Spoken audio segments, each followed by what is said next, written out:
Hey y'all, welcome back to Homestead Ranch. It's a gloomy, rainy Monday here in central Alabama. I hope y'all had a wonderful weekend. I'm probably going to start taking the weekends off from filming unless something just crazy comes up. It just seems to work better that way for me. Monday through Friday, just go hard at it, and then on the weekend, just kind of take a little break. A lot of YouTubers do every other day, and if I do that, I just get so off track. So we're going to do Monday through Friday. I think that works. I'm here by my seed starting shelves. They're a little bit not in the best shape. I've had mud on these and splash and everything else. I was coming to clean them today, but I've got my tomato transplants here and some peppers on the bottom. And I wanted to talk to you about that. I've got a Sharpie marker. We're going to do something here that I have never done before until this year, and it works. I have always showed you how to thin your tomato seedlings. You only want one per cup. These are really getting ready to be up planted. I've got the little plastic bath cups here, and we're going to move these into red solo cups to give the tomatoes more room to grow. Root development, if they get leggy, you can fix it. Bury them deep inside the red solo cup, and they'll keep, or plastic cup of any kind, and they'll put on roots and grow. And all along the stems on your tomato plants, you have, if it'll zoom in, roots. So you can plant it deep. You can even pinch those off and plant it up like to the hub there if you want to. I don't usually, but you can. So I had a lot of tomatoes not germinate this year, all red varieties, red tomatoes. So I'm gonna talk to you about what we planted and go over that. I always do, but this year I'm late. I wanted to see what would grow first and do well. So I'm looking at my flag in the background, guys. It's terrible. I've got to get it down. That's the wind up here. That's not an old flag. I can't have a flag. The wind rips it to pieces. So I've got to get that down. So y'all like my nail polish? That's mirror nail polish. I've never done my nails in my whole life until now. Now I'm painting them. I just like it. So if y'all like the mirror, that and Galaxy holographic's popular right now. It's not gel, it's just regular nail polish. I got online, I just like it. So anyways, let's get after the varieties. All of these are indeterminate, I think. Let's talk about that really quick. I had a comment last night that said indeterminate and determinate, one will do well, one will germinate, one won't, or something. I can't remember the comment. Indeterminate varieties, if you see that on the back of your seed packets, mean that the plant will grow to no limits. It will keep growing no matter what. Determinate means that it will only grow so tall and then it caps out. It's kind of predetermined, height, length. Indeterminate, you can push to the limit. It may grow 30 feet tall in the jungle if you let it. But a determinate may only grow 3 feet tall and that's it. Okay, so that's the difference between indeterminate and determinate. The determinate one's smaller and it's already predetermined what it's going to be. Okay, so that's what that means if there's any confusion. Better boys, I planted these. No good, no luck as far as germination. Everglades tomatoes. This is a cherry. I'm doing something different with my phone today trying to film, so I will be clear, but now the packets are not clear. Trying to find out where to go.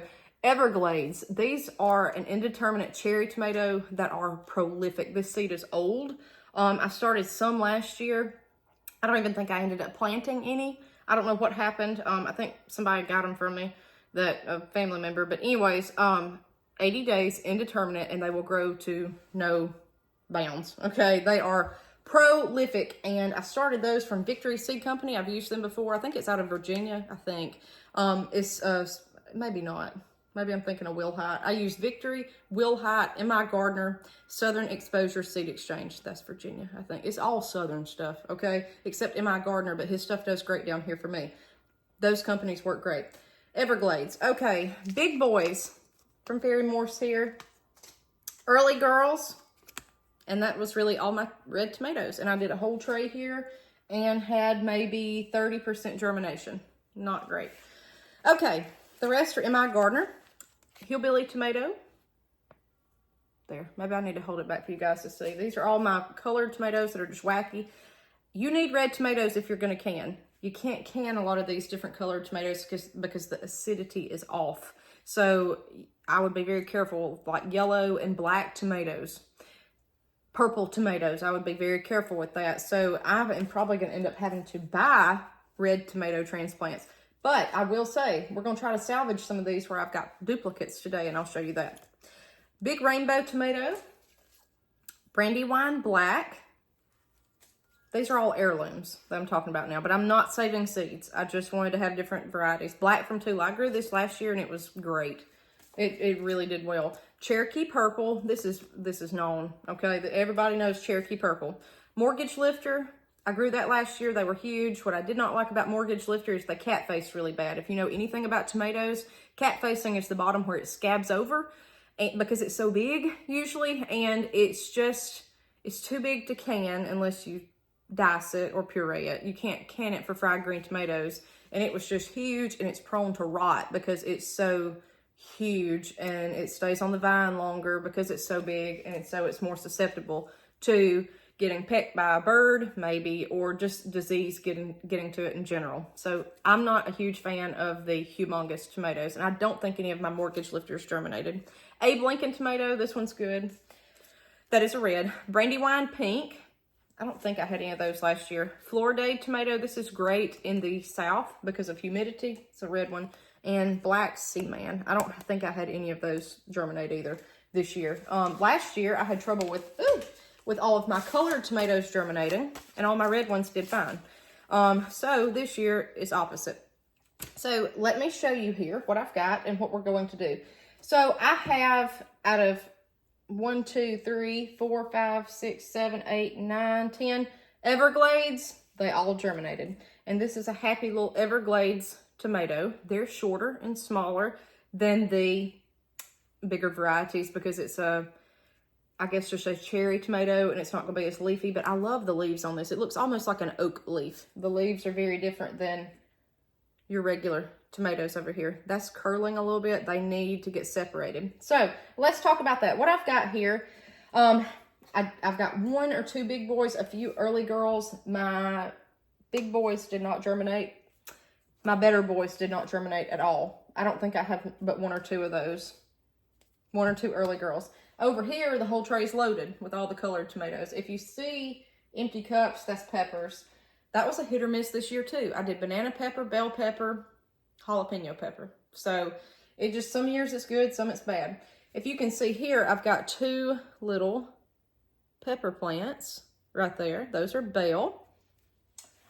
So if I have some tomato seedlings, and see, they're just taking forever. Some of these, this is a big boy, and look at this.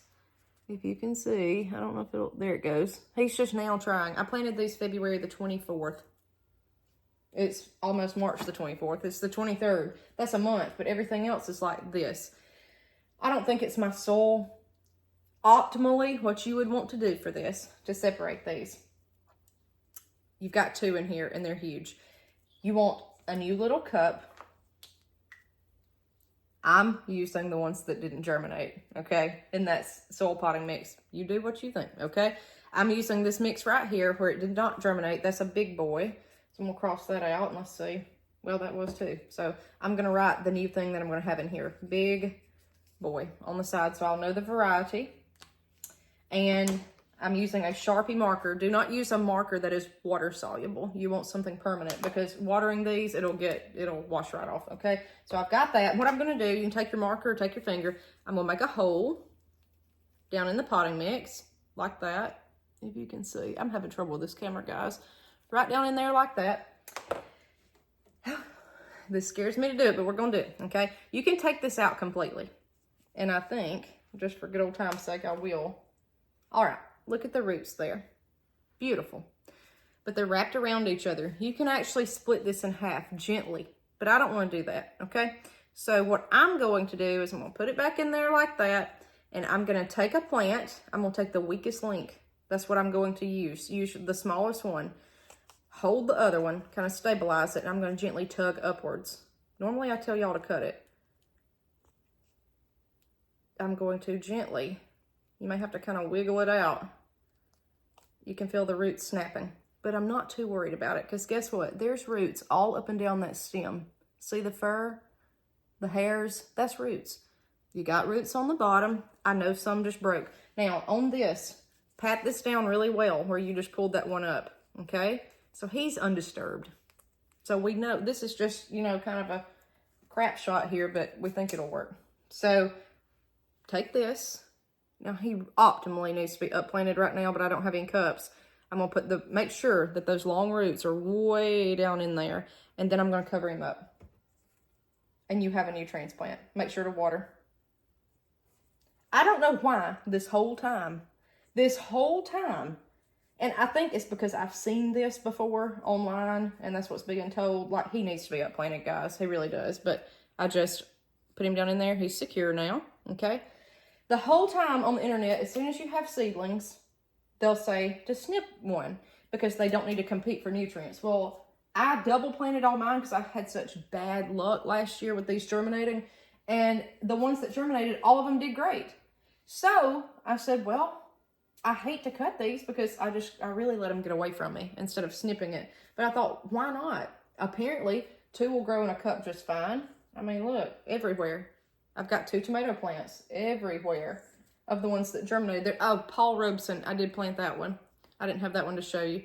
So instead of snipping it, just pull it out and put it into another cup. Pull it out of the seed starting mix and replant it. I don't know why I've never done this. I don't know if you guys have or not. I get intimidated about pulling it out, the mix out like this. Okay, let's loosen the roots. Let's try to separate it. That intimidates me. So I know this way with pulling one directly upwards, that one plant's fine in there. So I'm not messing with it. The biggest link, like this one, I'm going to leave this one in here. This one, I'm going to pull out. So let's do it one more time.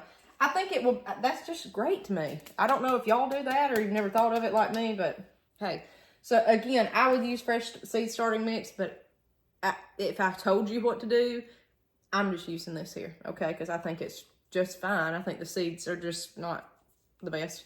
So let's see what we have here. There's an early girl. So I do want to keep my varieties on track.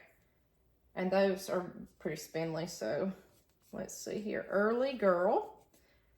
Early girl sounds like it would not do well in the South, but it does beautifully. It grows and produces before blight takes over. So I'm going to make a good spot right there in the mix, and it's moist. I kind of watered everything this morning already, and that's one reason it's easy to pull up out of the potting mix. Don't do this if it's dry. I've got a feeling it would just tear your plant to pieces. And if it snaps, guys, with you pulling it out, you are going to cut it anyways. Does that make sense? Okay, so hold on to one, whichever one you decide you want to leave there. And see, he just kind of popped right out. But it makes sense to do this because you've got roots all through here. So this whole time, if you've been cutting transplants like me, and look, put it down deep, okay? That way the roots will come out of the side shoot. If you've been like me, we've been just wasting tomato plants the entire time. So you live and learn. You live and learn. Peppers may not do that well with this. I'm still going to try because I didn't have great germination. But tomatoes have the side roots. So you can literally dig a trench and lay a tomato down horizontal and it will grow up vertically because the whole branch is just roots everywhere. If I can get it to zoom in here, maybe not, maybe y'all can zoom in.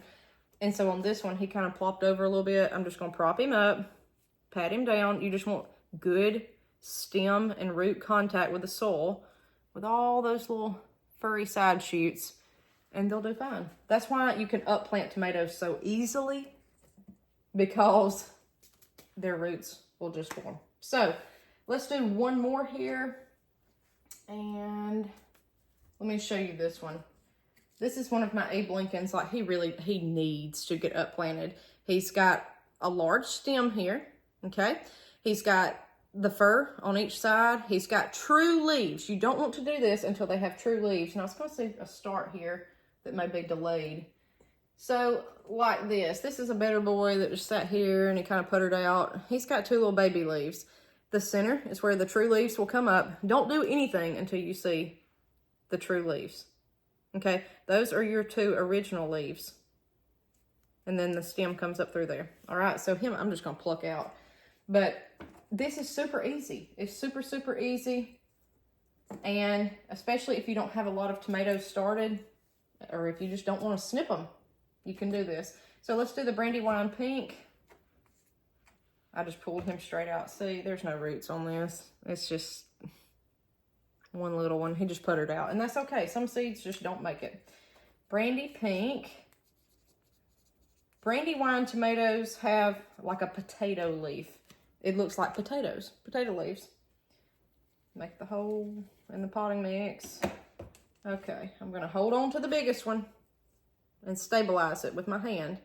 And I'm going to gently lift up. You can feel it popping. Gently as possible. You've got those roots and you've got the side roots. As long as you've got the deep bottom root, I think it'll be just fine to do this. And you're doubling your crop without having to buy transplants. Now, I don't have enough red tomatoes to do this too,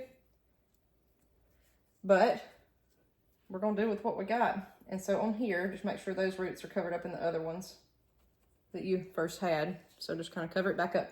So that's a good way to save your tomato plants. I've got to work on some of these, and I like doing this before I upplant these because it gives it time to adjust in here. You want those roots circling the bottom, and then you can move on up to the plastic cup, the red Solo cup. You see how I'm tapping the bottom just like that to get it kind of loose and let you see the root structure. You'll see a root ring all the way around the bottom, and you'll see roots coming up the side. So that's my hillbilly tomato. That's that, guys. You can do this with peppers. I just feel like tomatoes would do the best because it's got roots down the side shoot, but you could do this with whatever, and all you're doing is repotting it, especially if you've got that one good tail root on it when you pull it up straight up instead of going through here and snipping. I know I've showed you how to thin out tomato seedlings before, but this year we're going to save it. So, all right, guys. I hope y'all are growing tomatoes and getting ready to get those out in the garden. We'll see you next time on Harmon Homestead Ranch.